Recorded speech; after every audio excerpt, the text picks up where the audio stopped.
everyone. Thank you for joining us today. A few housekeeping. We can please be aware of the exits are. Also, the restrooms, just in case, they're outside these doors. There's a set of stairs on either side. So the bathrooms are downstairs using those stairs on the side. So, and exits. Martha, I took care of it. Okay, I knew the whistle was coming if I didn't say that. Good afternoon. I'm Alex Castro, President and CEO of Pass On Corporation. Thank you very much for joining us on our 6th Pass On Present Provoking Thought Symposium. I also want to say thank you for those joining us online. We have a great group here, and with you at home or at office or on your vacation joining us, welcome. We're thrilled that we're able to present our 2022 Thought Leader event both in person and virtually. This is the first time that we have been able to do this on both. So for those of you who came over, believe me, you're glad we have AC this year.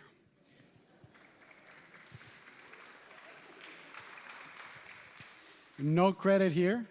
As a matter of fact, we're deeply appreciative to our host, Grace Road Church. They're the ones that are responsible for the AC. That's who deserves a round of applause. If you were here last time, you can remember it was just as hot, even more humid, and still a lot of people were here. So thank you. So we want to thank Grace Road Church for inviting us to hold this important community conversation in this beautiful facility. And I always, anytime I walk in, I mean, I cannot see now because the lights are facing me, but look at this. I mean, if you haven't had a chance to look up, look at the centerpiece over here. It is just gorgeous, just to spend some time in this beautiful room. Earlier I heard, we often drive up and down and we see the building, we kind of don't pay attention. Imagine how many of these beautiful buildings there may be down just in this area. So it just goes to show the beauty of Rochester. For those of you who were present for the Richard Rusting event, you're especially appreciative of the newly installed air conditioner. Again, I cannot say enough. I think 99.9% of the people that I talked to today that were here last time, that was the first thing you said. So Stuart heard you, and he got to work. We're proud to present this Thought Leader event. Our objective is to provide an interactive forum where community members of goodwill can thoughtfully examine our history and current reality of deeply entrenched structural racism. We believe that our working together will create impactful strategies to overcome the obstacles that have traditionally prevented many in our community from creating economic opportunities, intergenerational wealth for themselves and their families. Incredibly critical conversation. As you know, I mentioned earlier, this is the 6th one of these that we had. We continue to do more, but this conversation must stay alive. This is not a one and done deal. We're still facing the issues that we gotta face. We're honored to partner with the Greater Rochester Association of Realtors. The subject of today's events, school segregation, is a growing fair housing concern at the local, state, and national level. And for that, it is my pleasure and honor to introduce Keisha James, our co-director of the Pass On Anti-Racist Curriculum Project and our moderator. They gave her the cool microphone. Good afternoon, everyone. Thank you. It's so great to be here today. Again, my name is Keisha James. I co-lead the Anti-Racist Curriculum Project. It is an honor to spend time with you all today. I have been an educator in the Rochester City School District for the last 14 years. I'm also an RCSD alum, graduated from Franklin, and so excited to be here with you today to have this really rich conversation. And so I want to take a moment to just introduce all of our panelists, and then I will turn the floor over to Justin for his keynote. So we have on Zoom joining us, we have Dr. Tiffany Emanuel, who is a best-selling author and the president and CEO of The Case Made, an organization dedicated to helping leaders powerfully and intentionally make the case for systems change. In her role at The Case Made, Dr. Emanuel works with hundreds of passionate social change makers, innovators, and adaptive leaders around the United States who are building better, stronger communities that are diverse, equitable, and inclusive. By aligning their community stakeholders around the kind of deep systems change that can improve population outcomes, these leaders are able to grow their impact, scale their programs, and harness the investments they need to improve their communities. Thank you, Dr. Manuel, for joining us via Zoom. We have Malik D. Evans, who is the 71st mayor of Rochester. Born and raised in the city, he earned his bachelor's degree from the University of Rochester and his master's degree from Nazareth College. Mayor Evans' career in elected office began at the age of 23, when he became the youngest person ever elected to the Rochester Board of Education. In 2017, he was elected to an at-large seat on the Rochester City Council and held the position through 2021, serving as chair of the Finance Committee. Prior to becoming mayor in January of 2022, Mayor Evans worked as an officer in the banking industry for more than 20 years, holding various leadership positions at M&T Bank Corporation and ESL Federal Credit Union. Corinda Crosdale is the Deputy County Executive for Health and Human Services in Monroe County Executive Adam Bellows' administration. Her portfolio encompasses over 50% of the overall county's budget, with administrative oversight of the Department of Human Services, Monroe County Hospital, Department of Public Health, and Veteran Services. And our guest of the honor, Justin Murphy, writes about the Rochester history, segregation, and more. He covers education in the Rochester area and has written extensively about the various predicaments of the Rochester City School District, as well as its relationship with surrounding school districts, winning various journalism awards along the way. He has worked at the Democrat Chronicle since 2012, and before that was a reporter for The Citizen in Auburn, New York. Justin grew up in Penfield and attended the University of Chicago and the S.I. Newhouse School of Public Communications at Syracuse. The floor is yours, Justin. Thank you.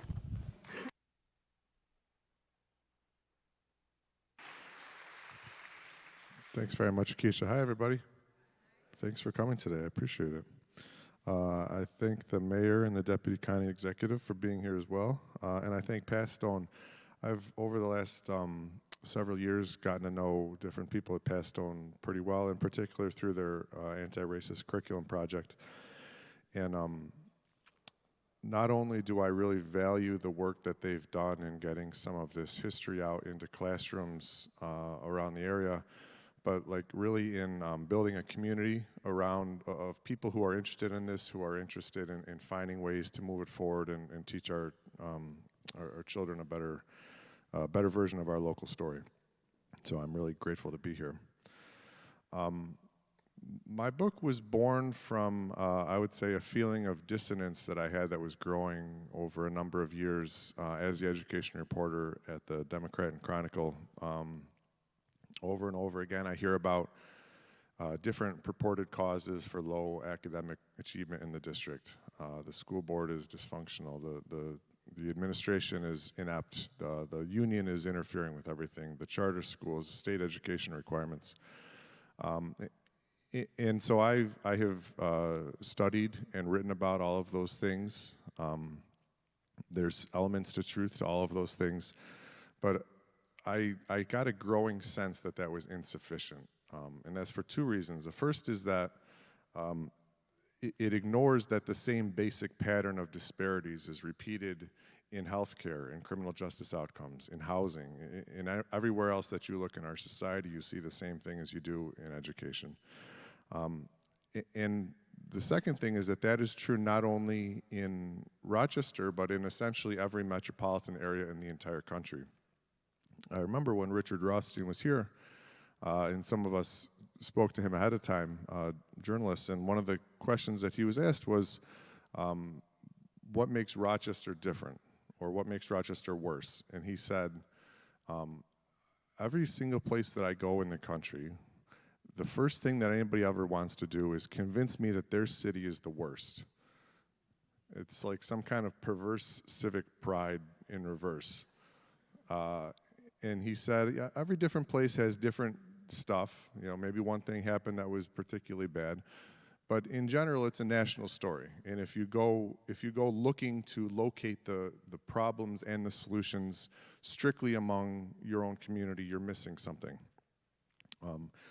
And that really strikes me when we think about the Rochester City School District and more generally our educational disparities. I realized that's what I had been looking for, is that underlying unifying theme. And the thing that we never talk about when we talk about low performance in RCSD is segregation, is the fact that by some measures, our community is the most segregated in the entire country. And when we do talk about it, we say, well, that really is a shame. We really ought to get around to that one of these days. But the problem at the moment is that the school board's acting up. Or the problem at the moment is that Adam Urbanski got the teachers a 4% raise, and really it should only have been 2%. And that's really how we got into this mess. And that just started to feel thin to me. When we get caught up in those details, we not only lose track of the bigger picture, but we forget that there is a bigger picture. So that's my goal with this book, is to reframe the way that we think about education here and in places like here. So today I'm going to talk about that bigger picture in the way that segregation is both a local and a national story. So let me start from the beginning. You can go 2 slides forward. I already was at the beginning.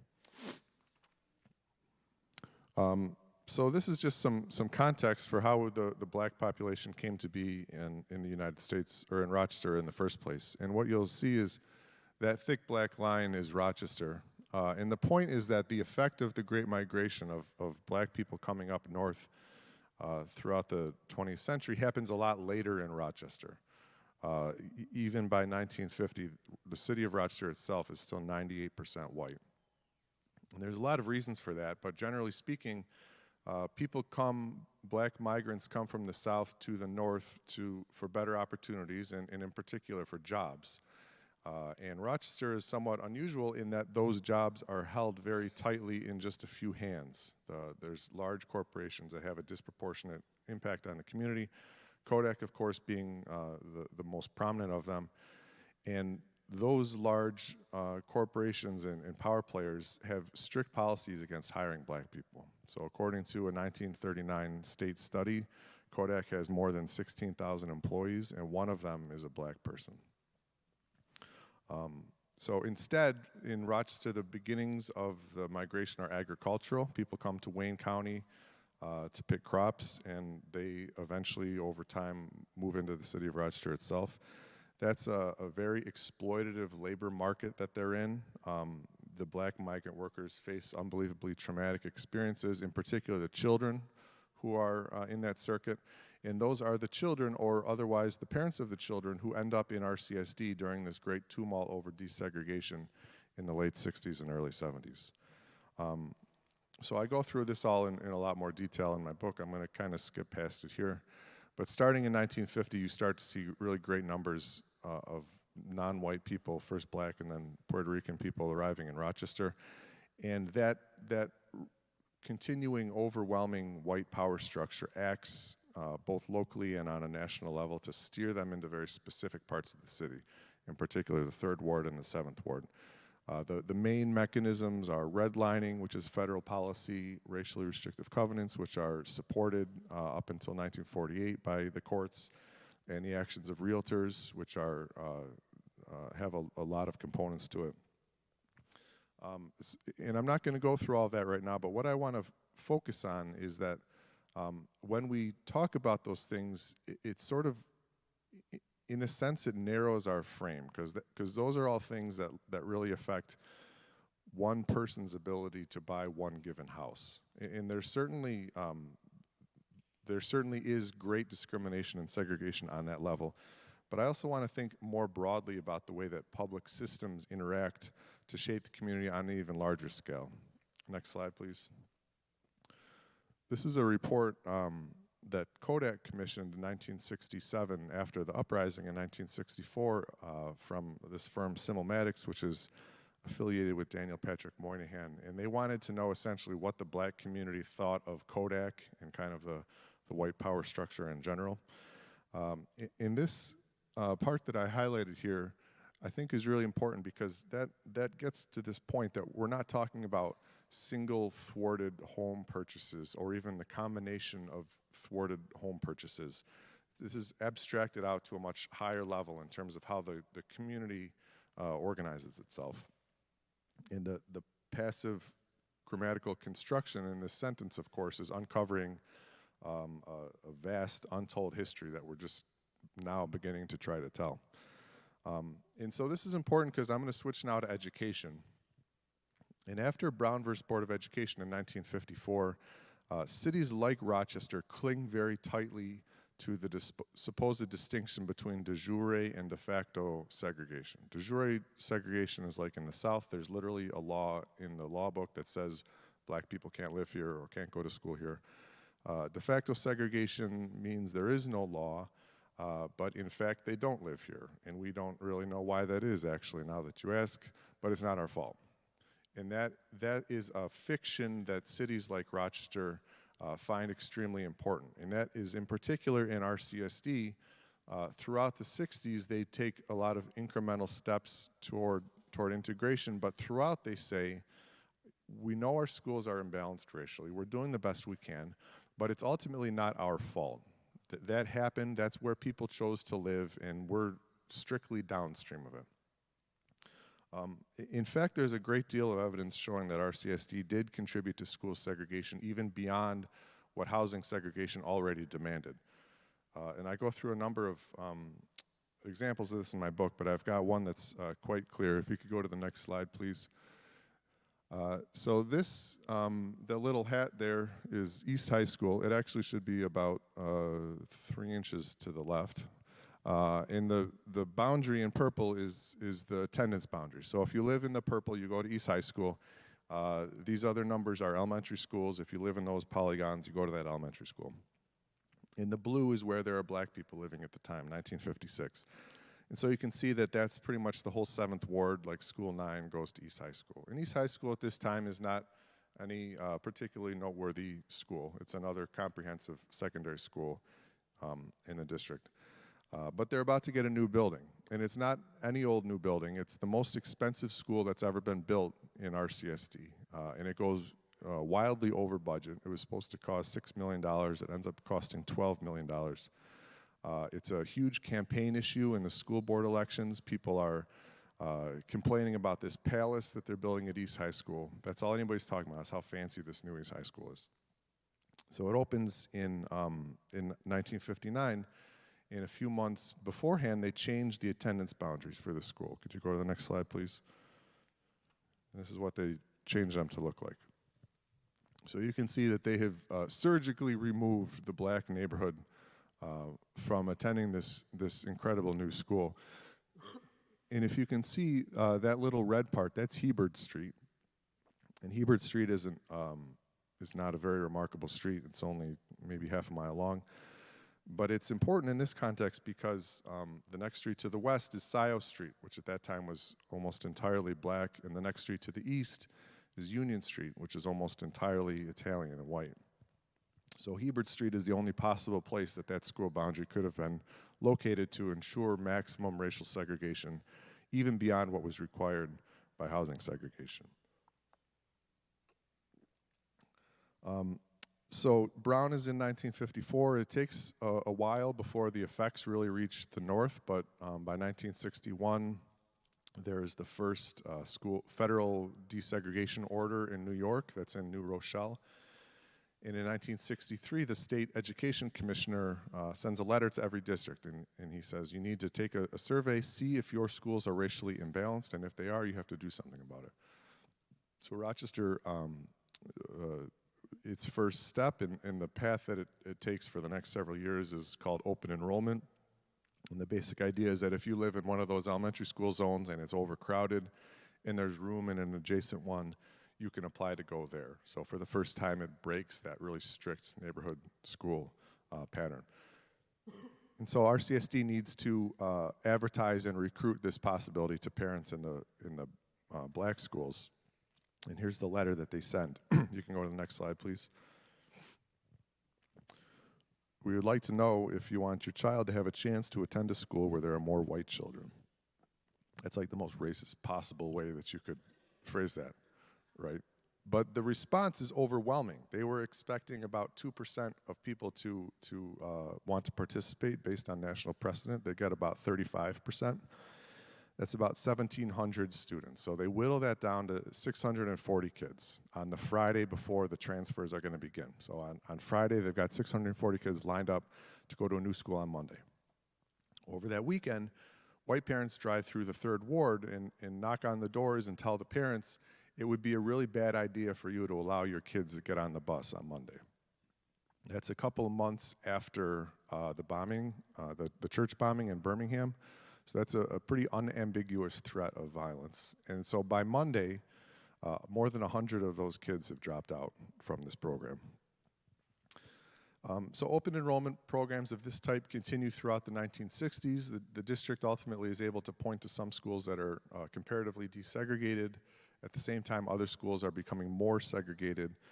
They sort of tinker every year with the rules, and the effect is that white families have the opportunity to leave for the suburbs, where there's a huge array of federal and local incentives for them to buy a new house and start building wealth. Or else, if they don't want to leave, they can start essentially formulating a defense strategy, which we'll see come into play later.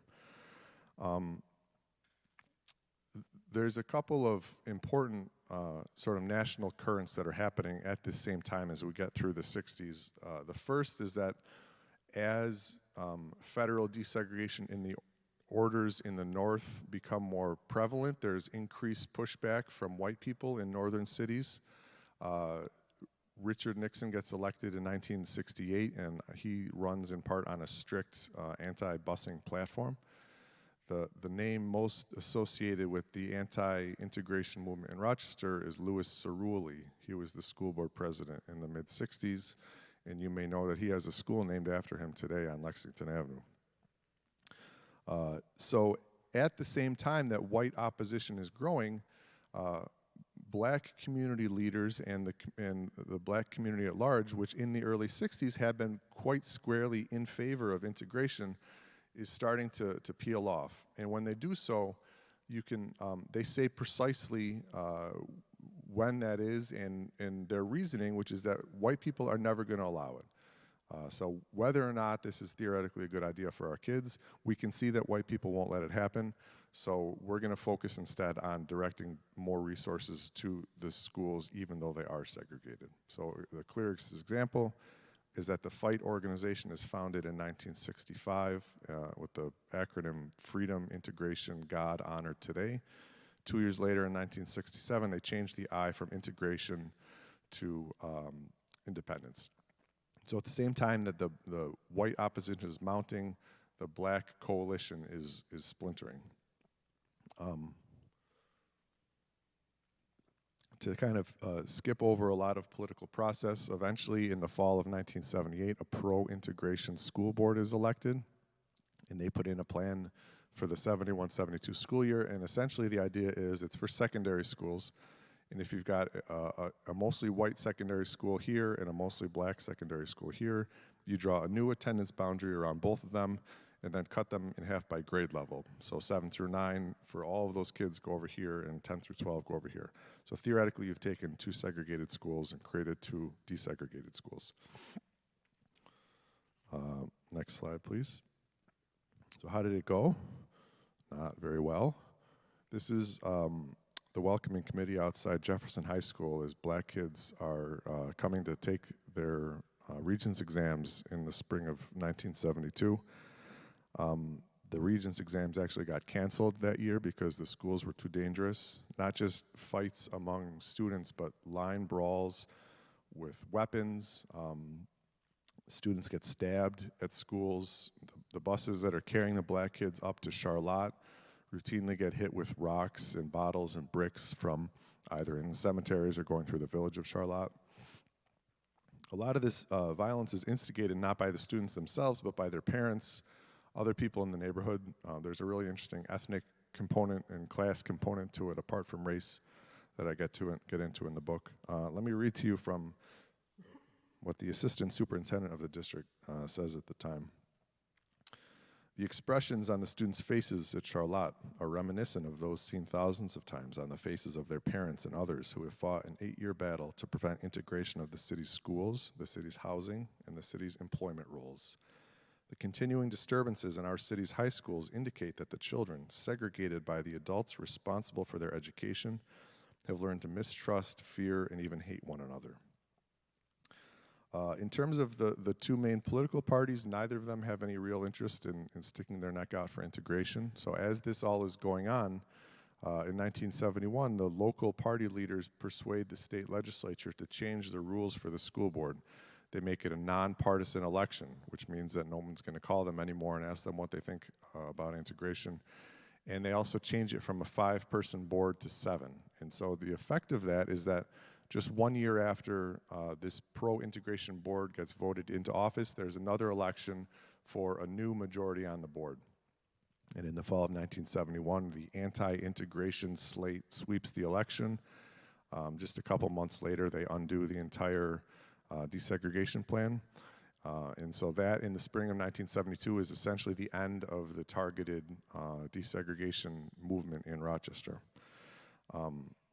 From a national perspective, the final year in the coffin, the final nail in the coffin comes 2 years later in Detroit in a Supreme Court case called Milliken versus Bradley that finds that a desegregation order cannot go beyond district lines. So essentially white flight becomes a successful escape strategy for integration efforts. And that decision seals the fate for places like Detroit and Rochester. Next slide, please. Thurgood Marshall, of course, was one of the victorious attorneys for the NAACP in Brown.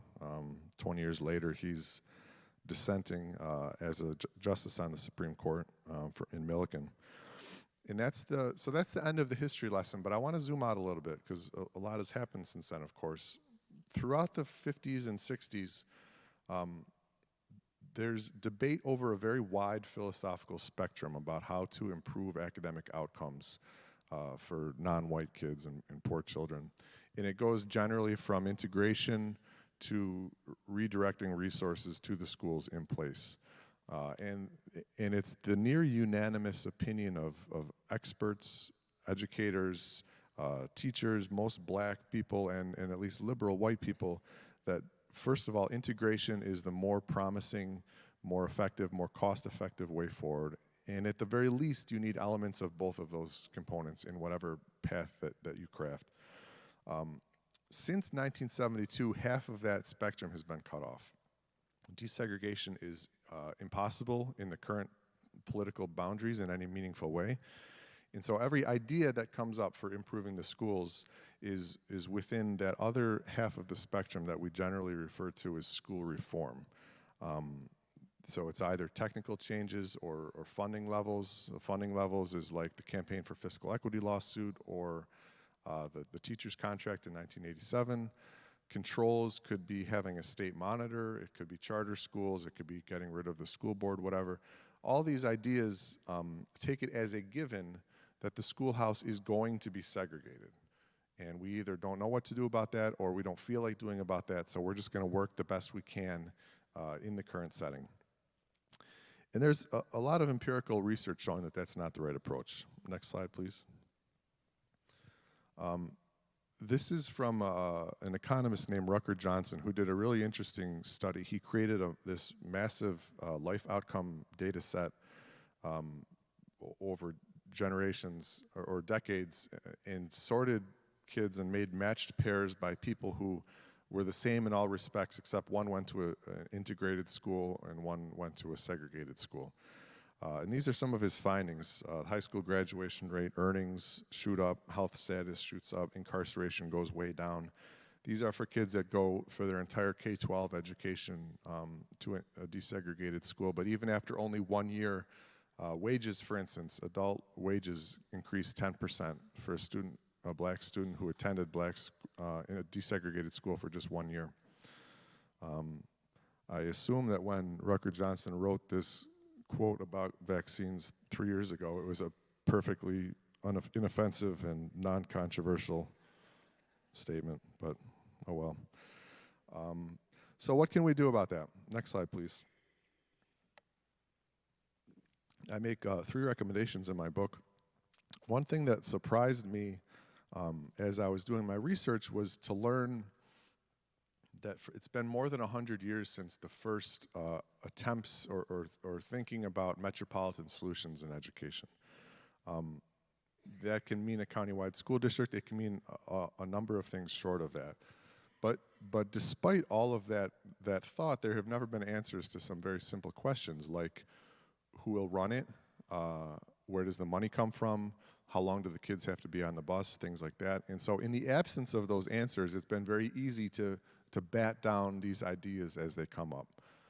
So like Bill Calla's Regional Academy, for instance, fell on that point. The Great Schools for All project has taken a long time to get momentum, in part because of that point. So I call for a simple report, a white paper that will answer those questions. How could we increase collaboration across district lines? How much will it cost? How much would it cost not to do that? What are the legislative and judicial barriers? And crucially, how does that fit in with other systems? Because of course, education should be considered together with housing, together with transportation, together with job access, all these things. I usually kind of like skip past this slide because my normal Tuesday night library crowds don't have a great deal of institutional heft. But I want to linger on it here because I know that there are people in this room who commission or do or fund studies on everything under the sun all the time. And this is really not a large request. This is just a study. And I want to be clear that step one is getting these answers. Step two is a whole other thing. That is having a much broader community conversation about what are we going to do with this knowledge. And at that point, black and brown people who have been disproportionately affected by integration, of course, have a privileged seat at the table. But step one is getting some basic data. One of the difficulties in anything that you do is that you have to pass something through Albany, which can be difficult.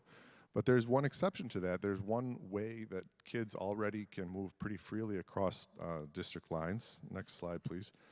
And that's the urban-suburban program. The problem is that the urban-suburban program currently is run in a very inequitable fashion. There's a number of programs like this in the country.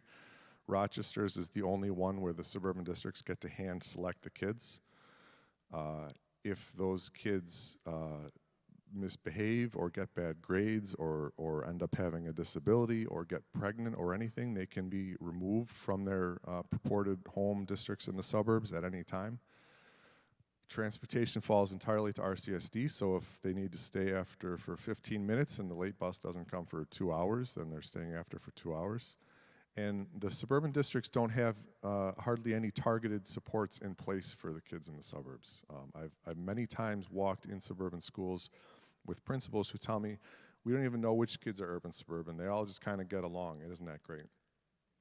And that is great until they don't get along, which is something that we've seen happen repeatedly in recent years. And of course, going back farther beyond that, that the students who are selected against great odds to participate in urban-suburban often really suffer for the isolation that they feel there. The legislation, the state legislation that enables urban-suburban is written in a very permissive fashion. It allows school districts to essentially set their own rules for how they'll participate because they want to make it appealing to join. My argument is that any district can use that permissive nature for the opposite effect. A school board, any school board at its next meeting could pass policies about how it will participate in urban-suburban. They can say, if we need 20 kids, then we'll say, give us 20 kids. And if it turns out that one of them doesn't speak English or has a disability or whatever, then we'll just educate that kid the same as we would if they lived in our district. They could say, we're not going to kick kids out for any reason. They could say, we'll take siblings, because I have been at families' houses at 5:30 in the morning waiting for the buses to come to take one kid to Spencerport and one kid to Brighton or whatever. They could put in supports. They could put in added busing. There's a lot of things that they can do. And that's something that, again, to stress, can be done immediately. That would have an immediate impact on the equity of the urban-suburban program. Next slide, please. An important takeaway, I think, from the civil rights era push for integration is that they had a supportive Congress. They had a supportive state legislature. They had local support. They had an extremely favorable judicial climate. They had administrators and executives all the way up and down the line who believed in integration and were willing to use their political capital on it. and yet it still didn't work. And the main reason is that they underestimated the pushback that they would get from white parents, and they were not able to meet that. Another way of saying that is that it didn't work because of racism. And that, as a barrier, still remains today. And so thinking up strategies for policies and things that you can put in place is important and helpful, but it's also important to remember that that key barrier still remains, and the way to attack that directly is through education. People often ask me whether I learned any of this when I was in school. I went to Penfield and I graduated in 2003. And the short answer is no, I didn't. But like none of us actually really remember what we learned in high school. So I found out, next slide please. It turns out you can get a really good deal on 20-year-old textbooks on the internet. Actually, that reminds me, I have to submit a receipt for this to pass on. Now the first, so this is my textbook. This was written in like 1999 or so, I think. So it's about 25 years old. And the first thing I want to say is that it's not as bad as I thought it would be. I looked through a lot of the sections. It has a pretty comprehensive review of various racist forces throughout the country's history. It includes a lot about Native Americans in the 20th century, for instance, which is not something that I anticipated. But there's ways in which it could do more that I want to highlight. And in particular, I think what's important is the idea of being clear about who wields power at different times, and to avoid the temptation of blaming things on individual racist people or else retreating into sort of very vague language. Next slide, please. So this is from the section on Reconstruction. And you can see they have this horrific anecdote about what happened to black people in one particular place in Louisiana. And then at the end here, they're talking about the Ku Klux Klan became a refuge for numerous bandits and cutthroats. Any scoundrel could don a sheet. And so like this is all objectively true.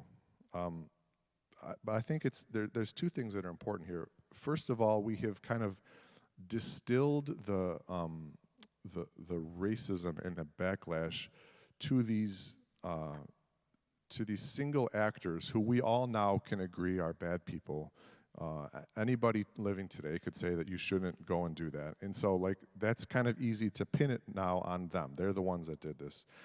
And then in particular at the end here, of course there were bandits and cutthroats and scoundrels in the Klan, but it's also the fact that the Klan was very deeply interwoven with the power structure in the South. It was not just a refuge for scoundrels. It was also supported in like very specific and important ways. And that gets lost when we think of like cartoonish people in white robes. Next slide, please. This one's from the Great Migration. And there's a couple things to note here. They're talking about black people competing for housing, and in like, again, as I mentioned earlier, you can see there's a lot of sort of passive construction here, overcrowded slums, and the few neighborhoods in northern cities that would admit them. Neighborhoods don't admit people, right?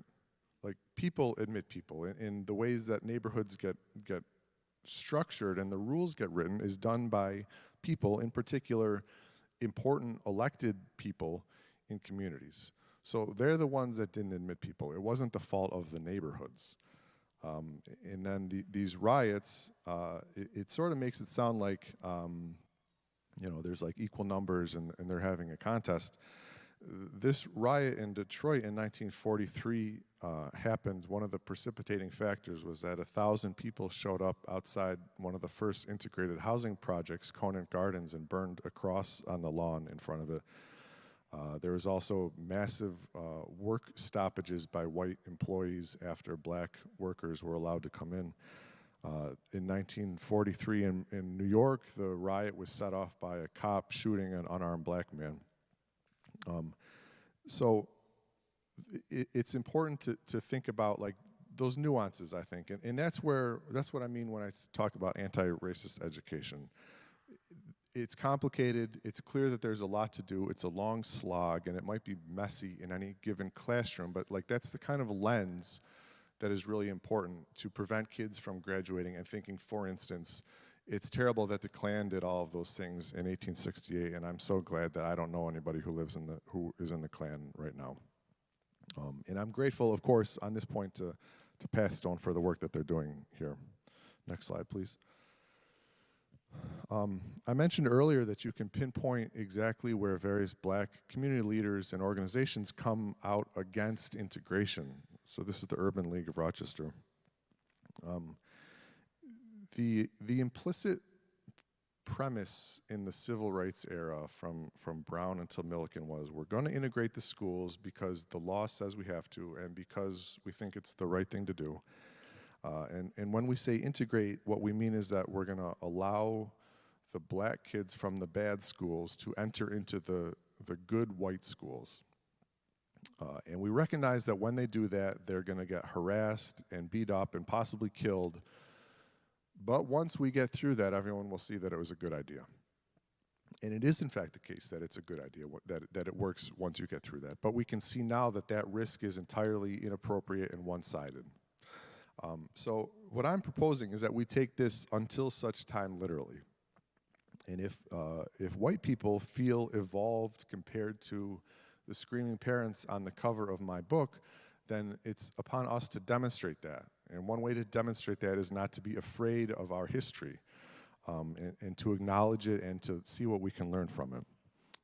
And again, that's a necessity, in my opinion, whether we do anything else. That's a bare minimum requirement. I'm going to close just briefly by reading from the preface of my book, and this explains the title. It comes from a James Baldwin essay. So I'm talking about integration, and here's what I say. This approach constitutes not simply a rescue mission for black city children, but a rethinking of public education everywhere. Parents of children in well-regarded school districts may find this unnecessary, but though the harm done to black students through 200 years of segregation is obvious and easily observed through nearly any metric, white students have by no means gone unscathed. It was this psychic harm that James Baldwin had in mind in the 1964 essay from which this book takes its title. In it, he addressed white parents directly about the insidious effect of racial separation on all children, in particular their own. I know you didn't do it, and I didn't do it either, but I'm responsible for it because I am a man and a citizen of this country, and you are responsible for it too for the very same reason. As long as my children face the future they face and come to the ruin that they come to, your children are very greatly in danger too. They are endangered above all by the moral apathy which pretends it isn't happening. This does something terrible to us. Anyone who is trying to be conscious must begin to be conscious of that apathy and must begin to dismiss the vocabulary which we've used so long to cover it up, to lie about the way things are. Rochester, like many places in the United States, has deep familiarity with the moral apathy which pretends it isn't happening. I believe our community can end its dangerous, racist game of make-believe only by dismantling the physical and political barriers of segregation. My hope is that the history contained in this book will illuminate our community's way in the quest for new ideas, new strength, and a new resolution to stop lying about the way things are. Thank you very much.